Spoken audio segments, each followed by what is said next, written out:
Olá pessoal, tudo bem? Vamos dar sequência aqui nos nossos estudos sobre o continente americano. No vídeo de hoje nós vamos ver um pouquinho algumas características tanto do relevo quanto da hidrografia do continente americano.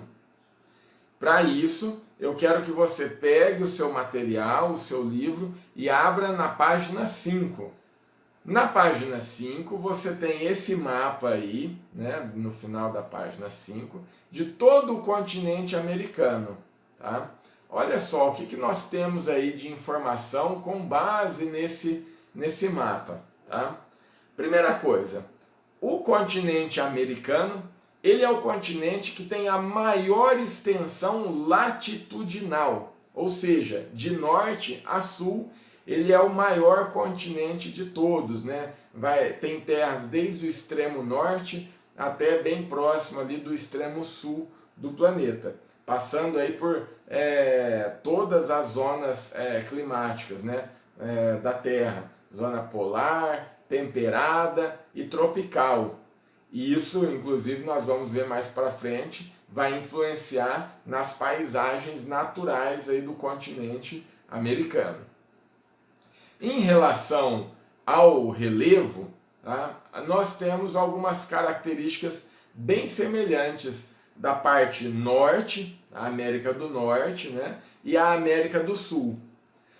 Por quê? O que nós podemos observar? A costa oeste do continente americano, tanto na América do Norte quanto na América do Sul, é formada por grandes cordilheiras. Na América do Sul, nós temos a Cordilheira dos Andes. E no hemisfério norte, na América do Norte, nós temos as montanhas rochosas. E pega ali território dos Estados Unidos e do Canadá. No mapa da página 5, que você está vendo aí, você pode perceber de forma bem clara essas duas formações montanhosas. Já na parte central do continente, né, nós temos áreas de relevo menos acidentado, formado por planaltos e algumas planícies, tá? Como, por exemplo, a planície do Rio Amazonas, tá? Alguns planaltos na porção central do Brasil, o Planalto Central Brasileiro. Tá? E na costa leste, nós temos formações de montanhas mais antigas, tanto na América do Norte, lá nos Estados Unidos, quanto na América do Sul, no Brasil, né? Nós temos ali a Serra do Mar, e a planície litorânea na costa do Atlântico.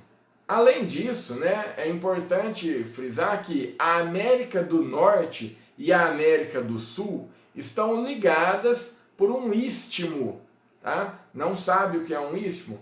Debaixo aí do mapa da página 5 tem a explicação do que é um istmo. Está escrito aí, olha, faixa de terra firme relativamente estreita que une porções do continente e é cercada de água por dois lados. Tá? Então, um istmo nada mais é do que uma faixa estreita de terra que une as duas áreas maiores aí do continente. Tá? Muita gente aí tem dúvida, vários alunos me perguntam, professor, teria possibilidade de ir de carro do Brasil até os Estados Unidos, até o Canadá?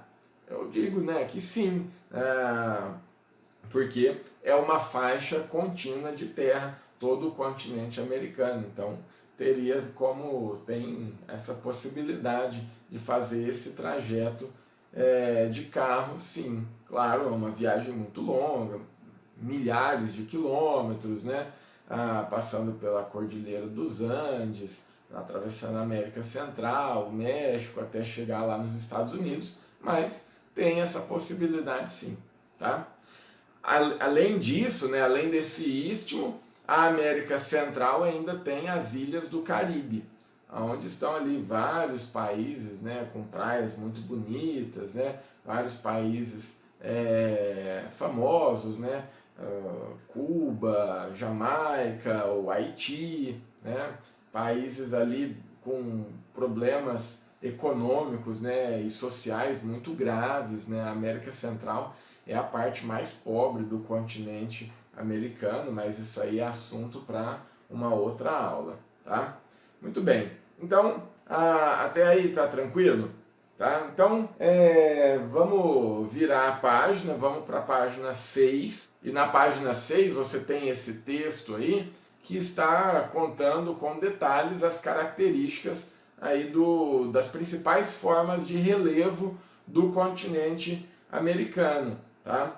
Então, eu vou sugerir para você mais uma vez, pausa o vídeo e leia o texto da página 6, grifando aquilo que você achar mais importante.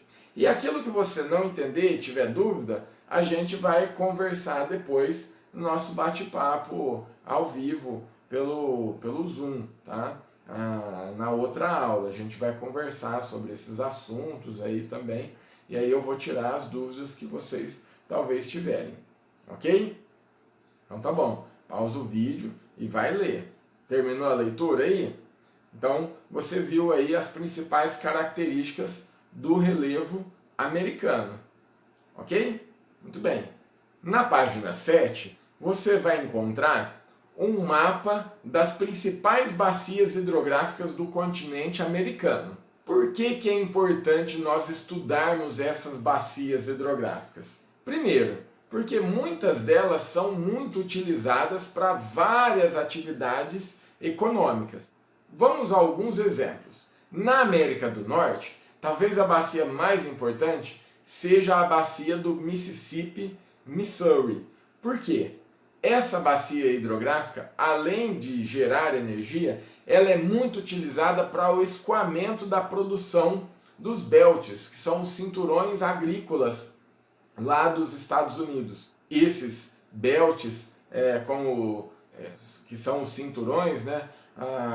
Como o cinturão do trigo, o cinturão do milho, e o cinturão do algodão, né? O Corn Belt, Cotton Belt e Wheat Belt, tá? Alguns desses cinturões agrícolas lá dos Estados Unidos. E a produção, diferente do que acontece aqui no Brasil, que a produção é transportada por caminhões, lá a produção é transportada nos rios, né, por hidrovias. Então é uma bacia hidrográfica importante, e é importante você conhecer sobre essa bacia por conta dessa atividade aí que é praticada lá.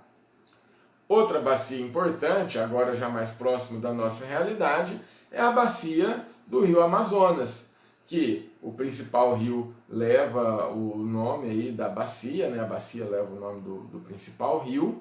É uma bacia que nasce lá na Cordilheira dos Andes, por isso também é um grande volume de água. Aliás, é a maior bacia hidrográfica do mundo, tanto em extensão quanto em volume de água.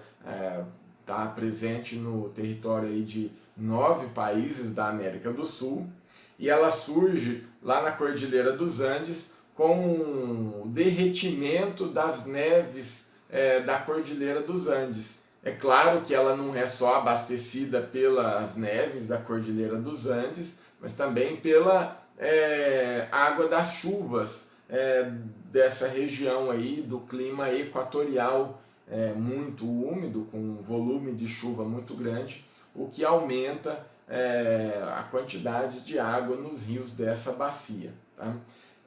Por que ela é importante? Porque ela é a maior e mais volumosa bacia hidrográfica do mundo. Tá? Além dela, aqui no Brasil, nós temos a bacia do Rio Paraná, tá?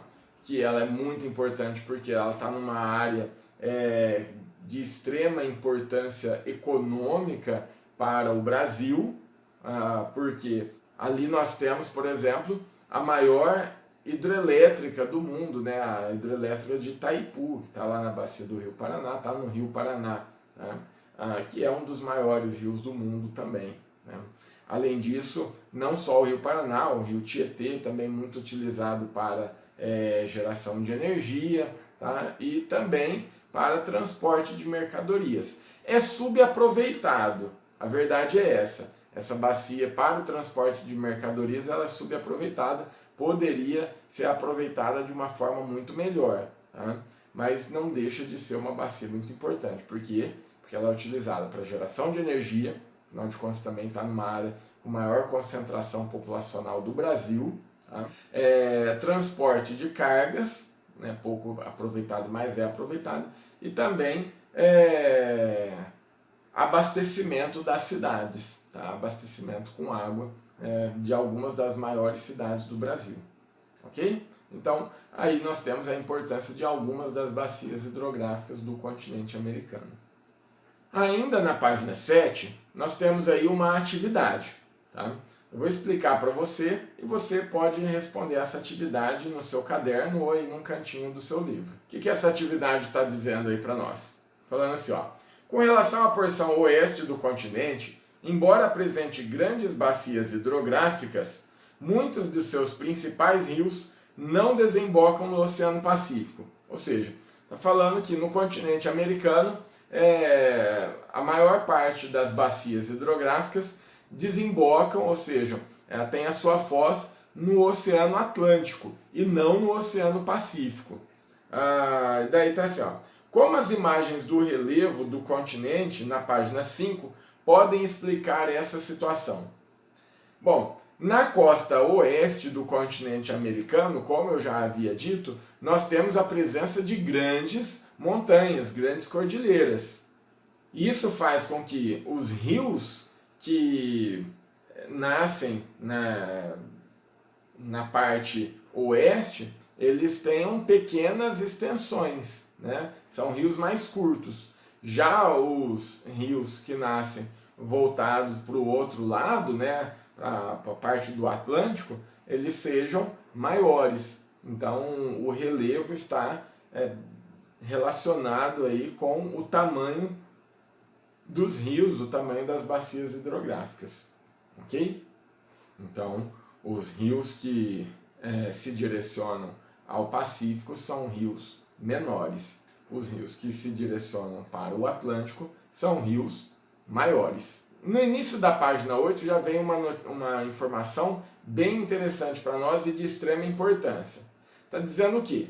Que as planícies da costa leste do continente americano, tanto na América do Norte quanto na América do Sul, são as áreas mais povoadas do continente. Já a bacia do Rio Amazonas também é uma planície, né? O relevo é um condicionante aí, da fixação da população, né? Nas altas montanhas, não que seja impossível, mas é mais difícil a ocupação. Então as pessoas tendem a ficar nas áreas de planície e de planaltos. Mas por que as pessoas não estão lá na planície da floresta amazônica? Por causa da floresta amazônica. Assim como o relevo montanhoso prejudica a ocupação, florestas muito densas também não são favoráveis à ocupação humana. Ainda na página 8, fala para você de um problema muito sério que alguns rios sofrem, que é o assoreamento. Tá? O que é o assoreamento? Você tem aí um box na sua página 8, tá? Que está explicando para você de forma bem simples e bem legal o que é o processo de assoreamento. Tá? Então, como que é? Ó? É a deposição de grande volume de sedimentos aonde? Nos rios, principalmente por causa da ocupação indevida das margens dos rios e do desmatamento, que faz com que os sedimentos das partes mais altas se direcionem para os rios. Qual é a consequência? Os rios acabam sendo sufocados e acabam morrendo, tá? Deixando de existir. Aqui na página 8, você vai encontrar algumas informações que eu já expliquei aqui no vídeo, há alguns minutos atrás, tá? E que vai te ajudar a reforçar no entendimento desse conteúdo. Então eu sugiro para você, mais uma vez, pausar o vídeo, fazer a leitura do texto com calma e ir grifando aquilo que você achar mais importante. Ok? Então faça isso. Pausa e faz a leitura do texto. Nesse texto, você encontrou também aí algumas características sobre os rios, então, né, que como eu tinha dito, desde a sua nascente, os seus cursos e as suas foz, tá?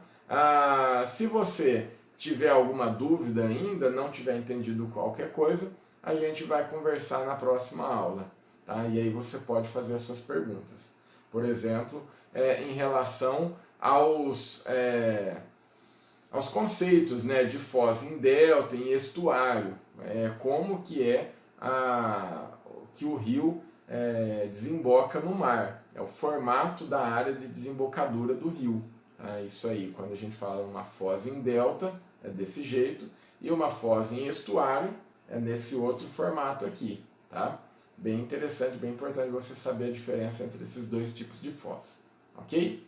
Pessoal, então por enquanto é isso. Eu espero que vocês tenham gostado e no próximo vídeo nós vamos falar sobre o relevo e hidrografia da África. Até mais, tchau!